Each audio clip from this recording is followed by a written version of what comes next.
係讓我一直堅持要深入社群，繼續堅持咧係站在前線。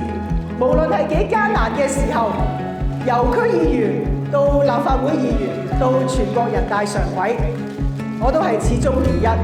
我堅持係要為人民服務，直接走入社區，聆聽市民嘅心聲，希望同大家一齊咧係建設更好嘅社區，更好嘅香港。讓我哋嘅老百姓咧係生活得更好，因為完善選舉制度，因為愛國者治港底下，我哋能夠同特區政府一齊拍住上。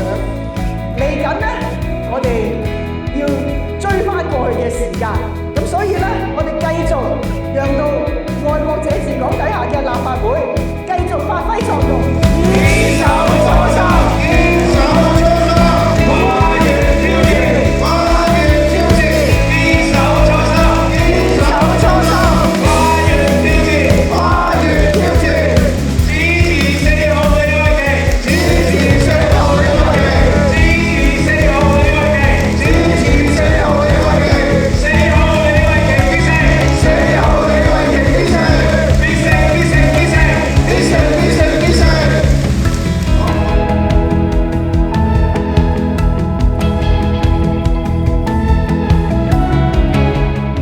It's a very, unique international city. We welcome you all to join us.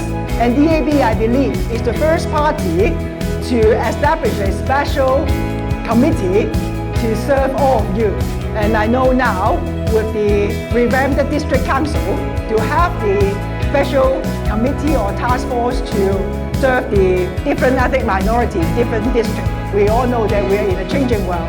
But the DAB committed to our society, especially serving the ethnic minority.